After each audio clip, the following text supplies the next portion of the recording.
bana Guine, bana Dar es Salaam, bana Poto, bana Mokili Mobimba, site ase moko, Afrique Info avec Franck Semaï, Yandankala, twende.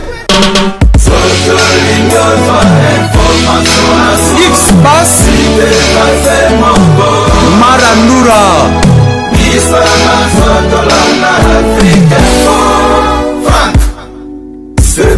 Voilà, jour J-0, le 30 avril, le 30 mars 2019, le 30 avril 2019, un mois que Papa Lutumba nous a quittés en France. Le corps arrive aujourd'hui. Papa Lutumba a eu le 19 mars à Botama, à Koufine, à âge 81 ans, au l'aéroport international de Nzi dans la commune de Ntsele, par rapport à Mornae, Cornae, au route à Limboka Mopaya, Namboka France.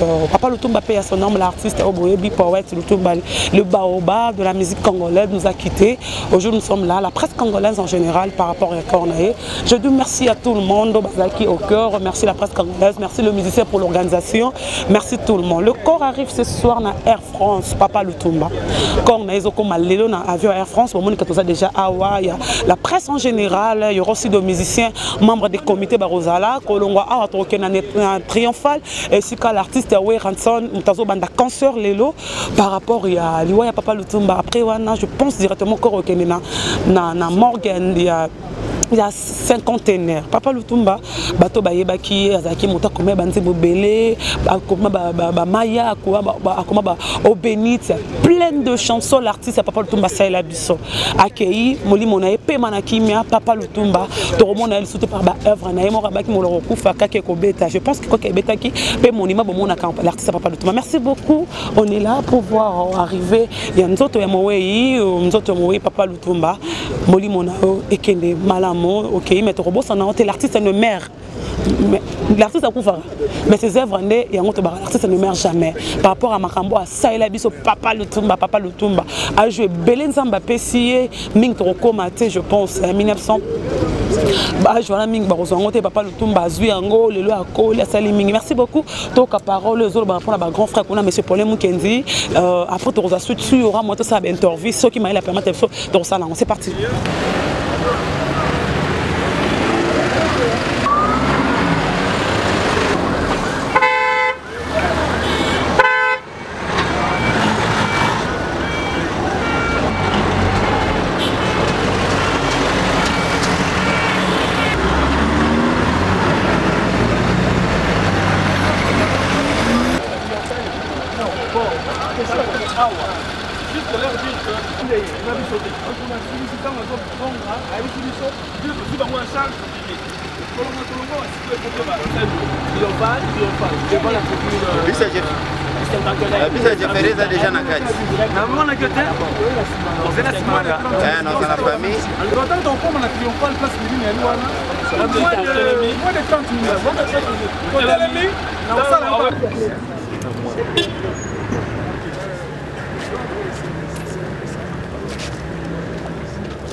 Donc, ce qui est là, tu ne peux pas papa le tomba, on a relé sortir. Donc, on a commis la fona, na yem barakar na la danger. Le journaliste n'est pas filmé, voilà, il micro. Après, c'est une opportunité dans les raccords, on a une douce avec ma fête d'Ève. Aïe, on a yem barakar. Mbohawe, mabaya kalinkamba. Mbutuya lelote tolali tenzoto seko likamba koyebisa baborotie nalela pe lutumba sohala banina bakoto na minkolo lutumba keye soki basombaka liwa na mbongo me nasomba ya lutumba nasomba ya lutumba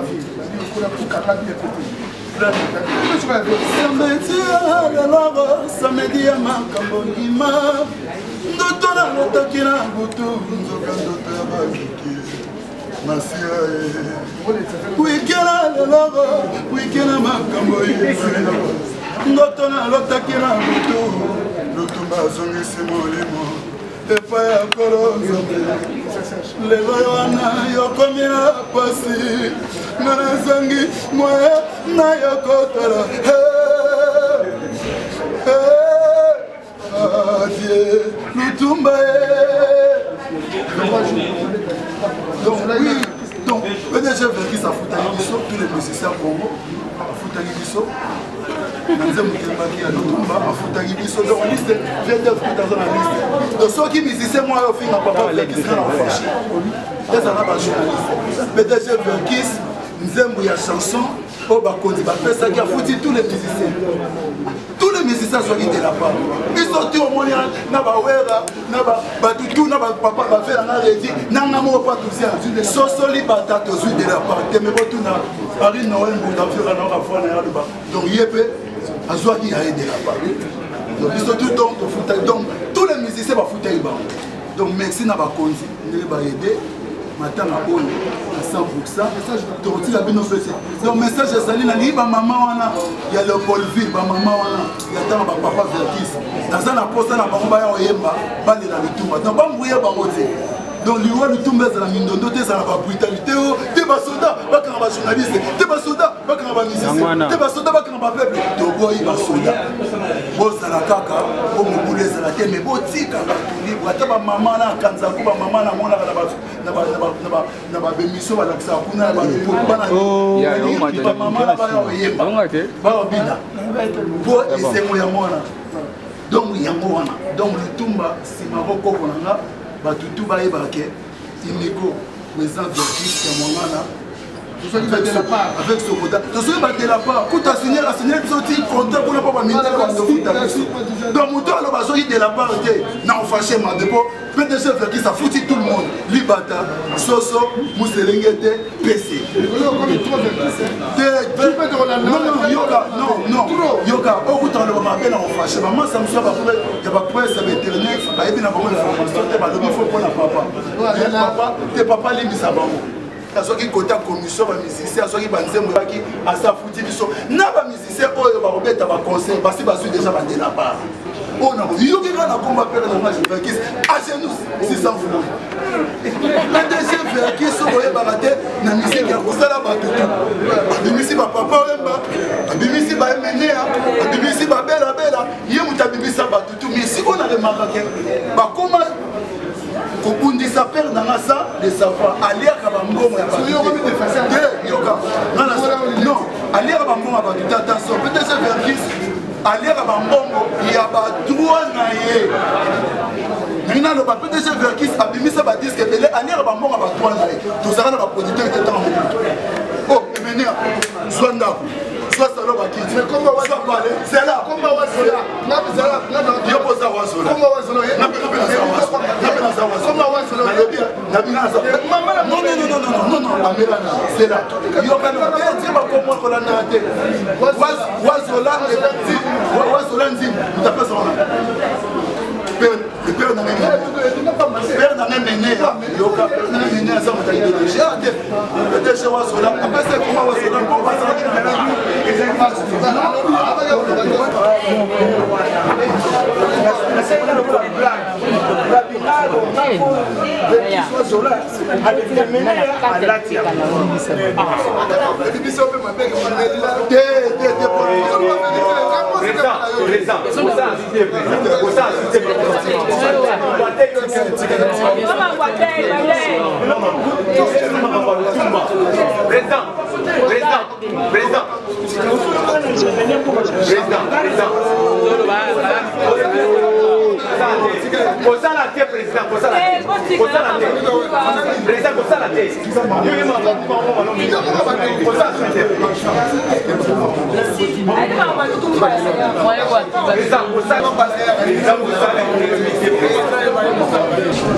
Partir pour rien, non, parce que Papa Lutumba nous a laissé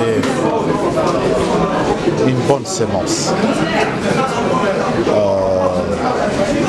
Papa Lutumba a accompli la mission que Dieu lui a confiée, parce que c'est au fil des temps qu'on réalise finalement que la mission de Lutumba sur terre vraiment s'est prodigée, dans le sens où aujourd'hui Lutumba a inscrit la rumba congolaise dans la culture de l'universel. Lutumba, ce ne sera pas seulement la commune de Lingwala, la ville de Kinshasa, les Congo, l'Afrique, mais Lutumba appartient dorénavant à la civilisation de l'universel. Et c'est pour ça que nous disons que le poète Lutumba est rentré dans le cercle fermé des immortels. De c'est là que Dieu confie une mission et qu'il arrive sur terre et qu'il accomplit et que Dieu rappelle autour de lui. Parce que c'est un Dieu qui nous dit qu'il est jaloux, il prend toujours le meilleur. Et donc nous sommes convaincus que le poète Lutumba, à l'instant où nous sommes, il a besoin de nos prières parce qu'il doit avoir une place de choix dans la maison de l'Éternel. Quels sont les bons souvenirs que vous retenez de Mission Lutumba? Beaucoup, énormément de choses. Énormément de choses. Papa Lutumba, c'est quelqu'un que nous aimions. C'est quelqu'un aussi qui nous a témoigné d'une très grande affection que je ne saurais pas ici exprimer. Okay. Papa Lutumba a été quelqu'un d'extrêmement généreux. Et il a eu à les témoigner régulièrement, dans des petits gestes, dans des mots, dans des signes qui montraient que c'était un grand cœur. Papa Lutumba avait une grande idée de ce que la jeunesse de notre pays, la République démocratique du Congo, son futur. Il avait une très grande idée pour le pays, il avait beaucoup de préoccupations et il transmettait une espérance, une très grande espérance par rapport à l'avenir du pays. Retenir beaucoup de choses de Lutumba, c'est retenir toutes ses chansons. Et si vous demandez une chanson de Lutumba, peut-être que j'ai retenu, parce que Lutumba a sémé dans les chansons. Il a donné la sémence. Et cette sémence-là doit pousser dans chacun de nous. Qui a écouté une chanson de Lutumba et qui est resté insensible, qui n'a pas appris quelque chose, qui ne savait pas, même une minute avant d'avoir écouté cette chanson.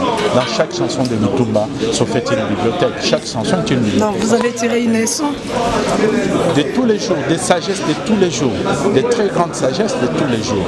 Okay. Vous étant un grand mélomane de la musique congolaise, quel mot pouvez-vous placer pour les autres qui sont restés, vu le texte que les artistes et les musiciens sont en train de véhiculer nuit et jour, qui ne pas vraiment à la place vu l'auteur de l'artiste? Lutumba est un exemple. Lutumba est un exemple, un modèle pour ceux qui ont la vocation de faire de la musique. Il faut faire de la bonne musique. Il faut faire de la musique qui soit saine. Lutumba n'a jamais fait de musique avec des insanités.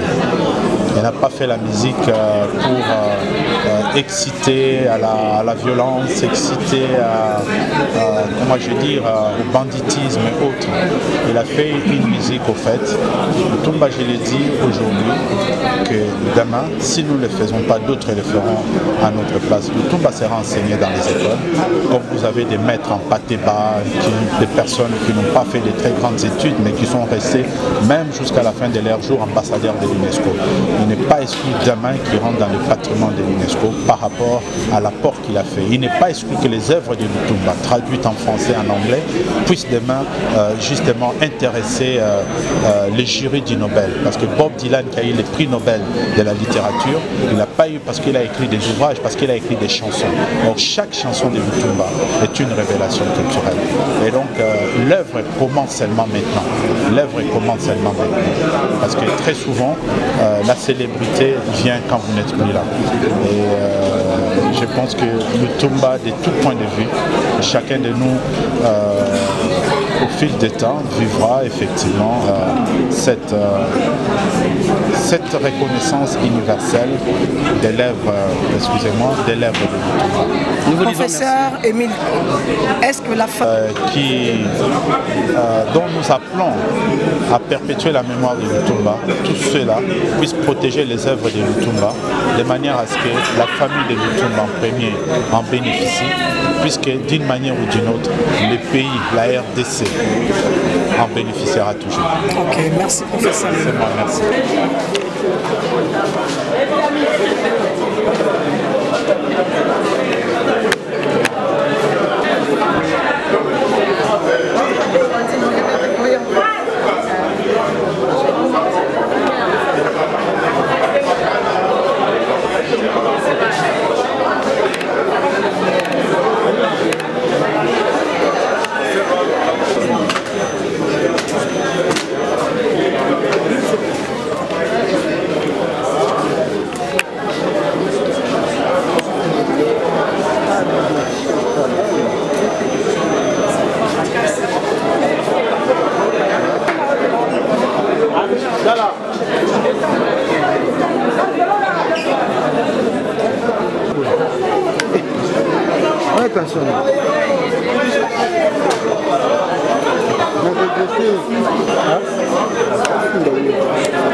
Moko oyo azalaki lokola bijoutier lokola yo abano sala nzembo kitoko ngana benga bino bijoutier parce que azali ko sala nzembo kitoko qualité kitoko tata na yo moninga na yo ya mosala akei lelo yo bayilo utikali maloba nini okoyi kozala nango pe ba souvenir ni malamu oyo za nango ya Lutumba Siba.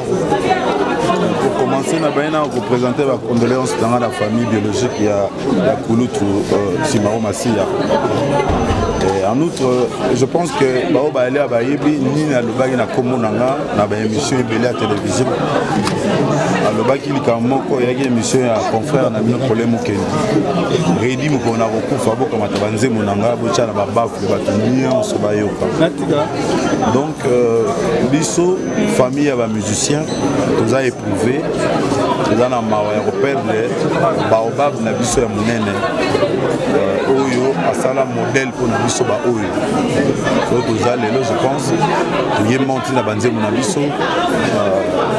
Komba Simaro Massia. Yimoga Lobaki, Mokora na Kokufa, Kake Ekobeta, Etachima Olobaka, Maloba Nanga Yasuka, Photo Nanga Boka Matabat, Asala Monima, Soki Mopaya Aye, Balobela Ye Sango. Je pense que Tigal na devoir na Bisso, na Bino, Bino Batakokoma, mémoire ya vie. Eza, Egozala, Egotika Laka grâce à ba œuvre, Bino Bapandisango.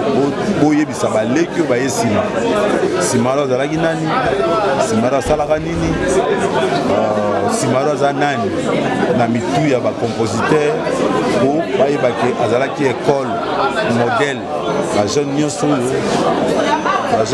oyo balingaka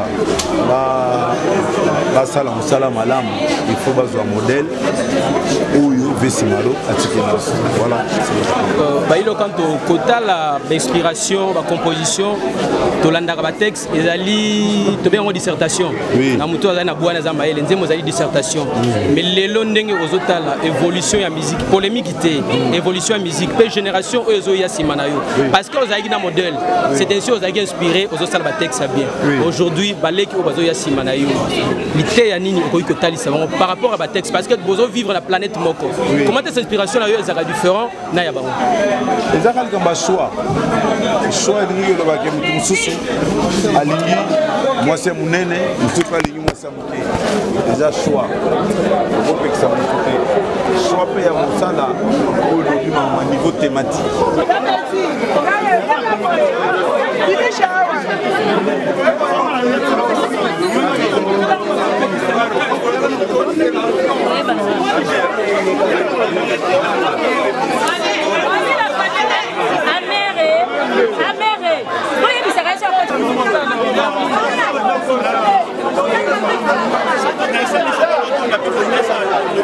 Famille, famille, les musiciens, les journalistes attendaient, ils sont en famille. La presse attendait, avant tout c'est la famille et les musiciens. Famille, ils sont dans nos familles, les journalistes c'est bon.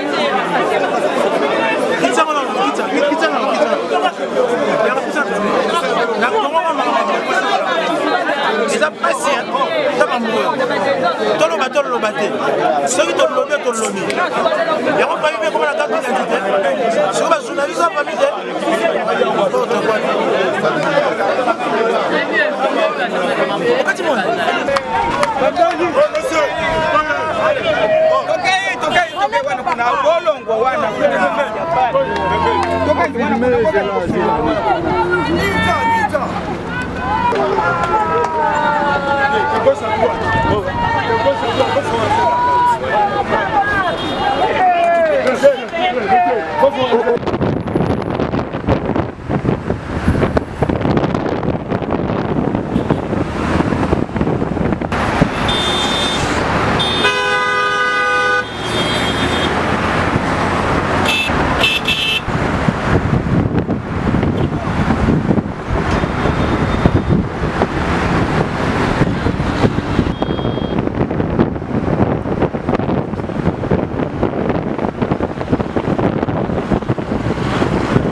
Et voilà, Papa Lutumba il est parti, Babimi Sikoria, Papa Lutumba, je pense que l'artiste est vraiment le méchant par rapport à Mboula. Ils ont menacé, Mboula, on est en train de faire le travail, Papa Lutumba, on a refait quelques bêta, on a le corps, peut-être sera le bac qui m'a Mboula, les hommes menacés. Il y a Lise Romis, Tania Djimbe.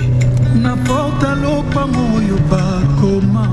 J'aime les gens, mon tonio sera pas.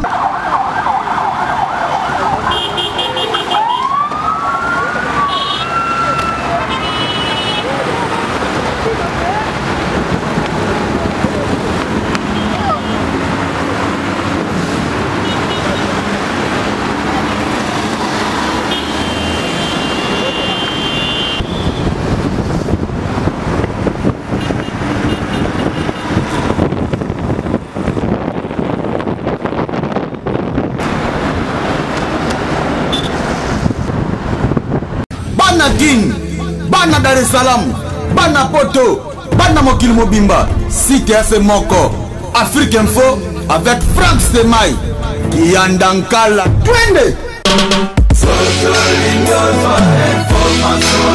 X-Bass, Maranura.